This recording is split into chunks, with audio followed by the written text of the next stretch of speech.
Introductions are annoying. I've been making content on this platform for 2.5 years now, and scripting the intro for a lot of these videos drives me insane. In general, I've always been very bad at wording things, but having that handicap on top of all these other challenges that go into making the intro, you really start to wonder how videos like mine get any sort of attention.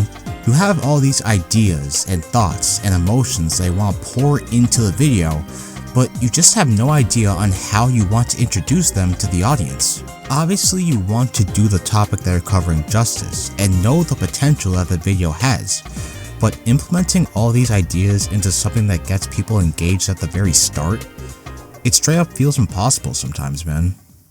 However, with my very blatant venting being said, is for this reason why I will always admire and respect a good introduction. Because I know firsthand the mental torture that went into crafting them. I know how much they had to consider when making them. And I know how much time they must have spent developing just the first few minutes alone.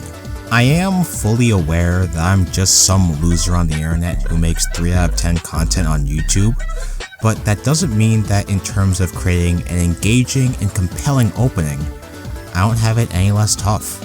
While there are many legendary openings across multiple different forms of media, in my opinion, an example of a perfect introduction is none other than Green Hill Zone from Sonic. Duh. Now, I want to give credit where credit is due because video game openings have nearly unlimited potential. You have all these ideas and mechanics that the player can use to do all sorts of different things. So designing an area that allows them to experiment with the tools given to them, as well as just get an overall feel for the game, isn't an easy thing to do. Again, I am a loser who makes videos on the internet.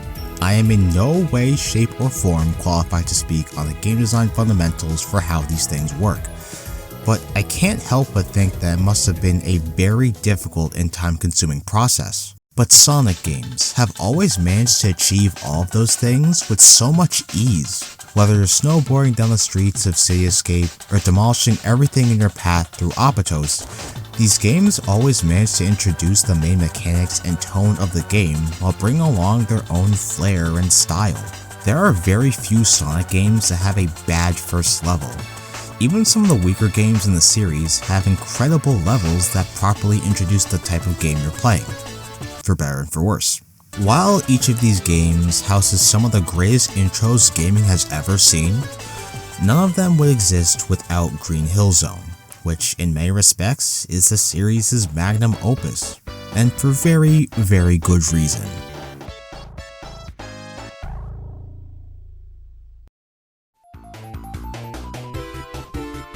I'm going to start off by saying that absolutely none of what I'm about to say is going to be new or groundbreaking information to you. Everyone and their mother knows what makes Green Hill Zone such a good first level. It's broken up into 3 acts, with each act playing a crucial role in highlighting everything that makes Sonic appealing as both a game and a character. You're running through loop-de-loops, you're jumping into badniks, you're collecting rings as a way of survival, and most importantly, you're curling up into a ball to accelerate at breakneck speeds. Speeds that allow you to bust down walls in your way. Speeds that allow you to bust down anything in your way. Speeds that allow you to blast past the goalpost with the wind that you created causing it to spin. That, nerds and geeks, is how you leave a first impression on someone. Everything about playing this level is so electrifying that first time. It's almost like a roller coaster because of how non-stop it is with its speed. But similarly to a roller coaster, you might want to play that level again. Perhaps just to recapture that same level of thrill because you sure as hell ain't finding it in the rest of the game. So you play the level again, experiencing that same level of thrill. But this time, you start noticing hidden platforms towards the top of the screen. When going to explore where they lead to, you might end up finding a hidden power-up, or an extra life box, or even a much faster way to clear the level. Say you play a third time, and you're just not playing very well that day. You fall down a couple pits and end up in a lower area of the level filled with spikes and bottomless pits, but also a few power-ups that might make your life a little bit easier. If you didn't get the gist by now, Green Hill Zone was a level that was specifically designed for you to play it more than once. Even when you go back to it just for that sense of speed, it still makes it clear that going super fast is only part of what it's all about. You can very much take your time and explore the level to find things that help keep up the speed, or even get through the level faster. It's a gift that keeps on giving, and for that reason, it remains so iconic and has been beloved by everybody for so many years. For a time. However, the most important thing that I took away from this level is how it established what it means to feel like a Sonic game. Granted, this is an inherent consequence of being the first game in a massive franchise, but everything that Green Hill Zone portrays is all a feeling at the end of the day. It's kinda similar to the feeling of exploring a massive overworld that's full of secrets, or the feeling of being isolated on this huge planet with no one to guide you. And the beautiful thing about that is that that feeling can be portrayed in more than one way, with the devs often reinventing the entire franchise while still keeping that core intact. With a franchise as all over the place as Sonic, that couldn't be more true, because it seems like with every game, whether it be 2D or 3D, whether it be adventure styled, boost styled, or something entirely new, all of these games have strived to have that same feeling as playing Green Hill Zone for the first time. Not all of them succeed in this, nor were they all trying to, but they still wanted to encapsulate you and get you excited in the same way that Green Hill did all those years ago. And that is the sole reason why I think that Green Hill Zone is the perfect introduction to not just the game, but to the series in its entirety. And then they did the whole thing again. And again. And again. And again. And... Up until this point, I've made it very clear that Green Hill Zone has a legacy unlike very few others in the medium. But I simply can't talk about how great of a level it is without talking about the fact that this level will just never go away. Even as early as the second game in the franchise, the level's aesthetic, atmosphere, and general vibe all make a comeback in the form of Emerald Hill Zone. It really is just Green Hill Zone again, but now everything looks nicer and you're moving a lot faster through it. Now, I'm obviously not complaining, it really isn't that big of a deal after all, and a good level is still a good level. But in hindsight, it foreshadows Sonic Team's habit of reusing the same Green Hill aesthetic, with not much about it really changing. The same thing I said about Emerald Hill Zone can be said for Palm Tree Panic, or Leaf Forest, or Splash Hill Zone. Like, come on. That's the central issue with bringing this aesthetic back so many times. All of these levels start to feel the same. But the other issue with this is when the theming comes back for no reason. In Mania and Generations, it makes sense for the level to return given the fact that they were both anniversary titles and had in-universe explanations for why they were returning to that area. Why did they return in Lost World? Or Forces? Or Frontiers? I have no idea. These aren't anniversary titles, so the fact that the Green Hill theming came back just doesn't make any sense. These two things combined did some pretty hefty damage to the level's legacy. I don't think it's fair to say that people were furious to see it brought back, but it just seemed like no one cared about its inclusion anymore. Especially by Frontiers, the excitement and passion for the zone was completely dead. However, even though I said all of that, if you were to ask me if I had a problem with Green Hill Zone being overused, my honest answer would be no. And to explain why, I feel like I have to talk about the look of the zone in more detail. Green Hill, for as iconic and as legendary of a level it was, it's also important to remember that it was an introduction first and foremost. It was introducing you to Sonic, the world of Sonic, and how to play Sonic, and as a result, everything about its atmosphere was very welcoming and inviting. It was colorful, it was vibrant, and it was incredibly lively, but it was also pretty basic, with not many things about it trying to blow you away.